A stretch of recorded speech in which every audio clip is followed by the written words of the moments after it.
Đấy chỉ có bấy nhiêu thôi. Hôm qua em mới chỉ quay được bấy nhiêu thôi. Hôm qua em chỉ quay được có bấy nhiêu.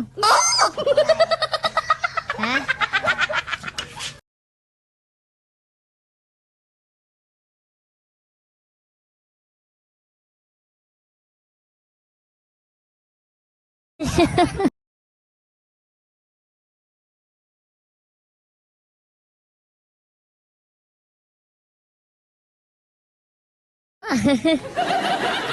Đúng mọi người.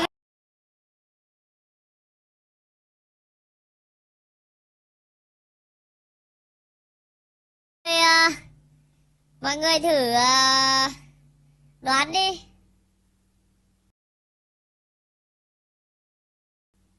Mọi người đoán thử xem nào. Mọi người đoán thử đi xem nào.